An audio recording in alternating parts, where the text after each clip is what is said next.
What is it? Asked Logan, emerging from his bedroom. You'd better see for yourself, uttered Tom, staring through the glass in fascination. Ah! Screamed Logan, jumping back from the glass and springing onto the couch. Crocodile! A Nile crocodile, said Tom, his brown eyes gleaming in awe. It must be at least 15 feet long. Awesome! Yelled Rufus, joining Tom's side along with Lara and May. They stared at the prehistoric-looking creature that was slowly easing himself across the deck towards the door. We left the gangway down on the sand last night, said Lara, clapping her hand against her forehead. Do something, urged Logan, still standing on the sofa, armed with a cushion. You're the survival expert, said Dee, who had joined the group. You can't leave it to the kids. Woof! Barked Barney, still scratching at the door. Or the dog. Said Logan, dropping the cushion and wringing his hands. We need some food to lure it back onto the ground, Lara suggested calmly. What she said, added Logan. Rufus ran to the fridge and started flinging the contents onto the floor. Cakes, butter, milk, steaks. That'll do the trick. He tore open a pack of 4 raw ribeye steaks. Let me up through the skylight. I need to get out that way. Oh no, said Dee. I'm not having a kid swallowed by a croc. Logan, you go. So it's okay if I get swallowed by a croc? The scornful look on Dee's face answered his question. Okay.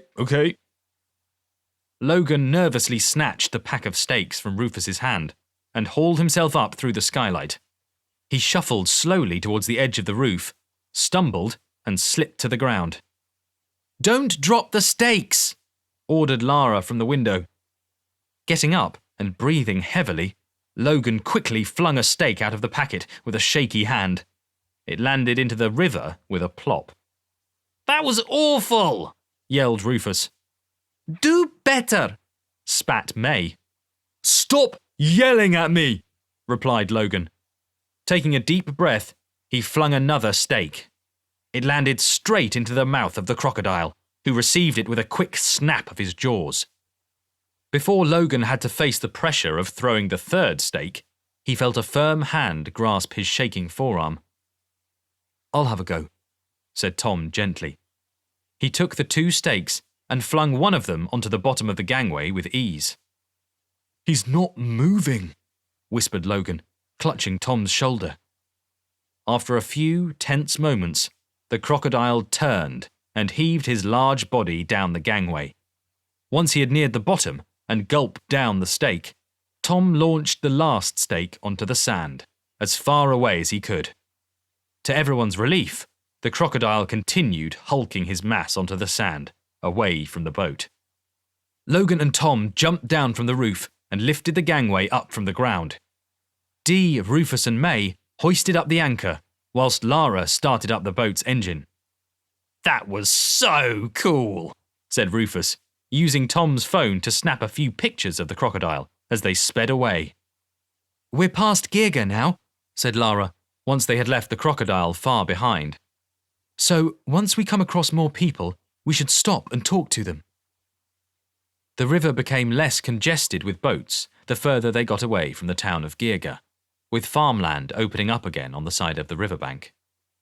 They saw a couple of fishermen in sailing boats and stopped to talk to them. Excuse me, said Logan.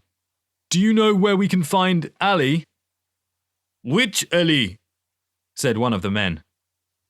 Nobody really had an answer to this. How many Alis do you know? Asked Tom after a pause. The man hesitated for a few moments, using his fingers to count. 14, he answered.